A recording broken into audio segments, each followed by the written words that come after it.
Salut à tous, le journal du foot de ce mercredi 22 décembre.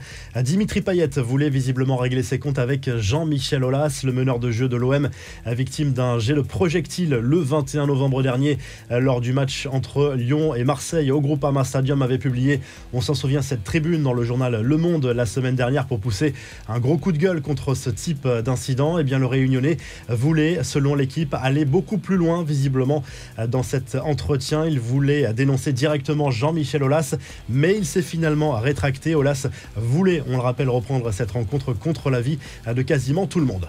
Le feuilleton judiciaire se poursuit pour Benjamin Mendy, incarcéré depuis près de 4 mois dans une prison située près de Liverpool. L'international français va participer aujourd'hui à une audience préparatoire à son procès qui doit se tenir au mois de janvier. On rappelle qu'il est accusé par plusieurs jeunes femmes de faits très graves. S'il plaide coupable, sa peine sera allégée quoi qu'il arrive. S'il continue de nier les faits comme il l'a toujours fait, notamment lors de ses interrogatoires, lors de ses gardes à vue, sa peine pourrait aller de 5 à 10 ans de prison selon les lois britanniques. Tout cela nous emmène aux infos et rumeurs du mercato avec le PSG qui visiblement va bouger ses pions au mois de janvier. Mauricio Pochettino a confirmé en conférence de presse que plusieurs réunions étaient prévues avec sa direction pour évoquer ce fameux marché hivernal. L'Argentin a d'ailleurs fait passer un message, il veut des renforts pour rendre, je cite, l'effectif plus costaud et atteindre les objectifs fixés. A priori, le PSG devrait tout de même dégraisser avant d'acheter. Anthony Martial, lui, se verrait bien du côté du FC Séville. L'attaquant français veut quitter Manchester United pour gagner du temps de jeu. Cela se fera sans doute sous la forme d'un prêt avec ou sans option d'achat. En plus du club andalou, le Barça et la Juve sont également intéressés par l'international français. Les infos en bref, direction à la Liga avec ce coup de sang de Jules Koundé, le défenseur français qui a été exclu après avoir perdu ses nerfs et envoyé le ballon en plein visage de Jordi Alba après un échange houleux entre les deux hommes. Au classement, le Barça est 7e de Liga après ce match nul, un but partout sur la pelouse du FC Séville qui est 2e à 5 points du leader, le Real Madrid.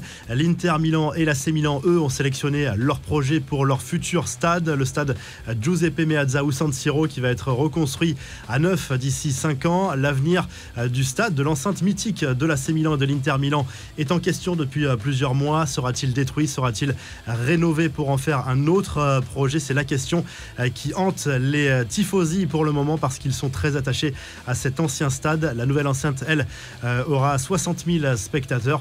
On file en Allemagne où la 5e vague du Covid est particulièrement virulente. La prochaine journée de Bundesliga se jouera à huis clos. Les prochaines pourraient également se jouer sans spectateurs. Ça sera à l'avis du gouvernement allemand lors des prochaines semaines en fonction de l'évolution de la situation épidémique bien sûr. Et puis Neymar quitte Twitch pour signer un contrat d'exclusivité avec la plateforme de streaming de Facebook. Jusqu'ici, l'attaquant du PSG diffusait régulièrement ses parties de jeux vidéo sur Twitch devant plusieurs milliers de spectateurs à chaque fois. La revue de presse avec le journal L'Équipe qui revient sur la première partie de saison compliquée, mitigée on va dire, de l'Olympique de Marseille avec des points positifs à retenir, notamment ce mercato estival plutôt réussi dans l'ensemble. Ses résultats en Ligue 1 plutôt positifs là aussi, mais des choses négatives également, notamment à la situation de Steve Mandanda, des incidents dans les stades ou encore cette élimination précoce en Ligue Europa. Marseille qui reçoit Reims ce mercredi soir en Ligue 1. Du côté du journal AS en Espagne, on se penche surtout sur ce match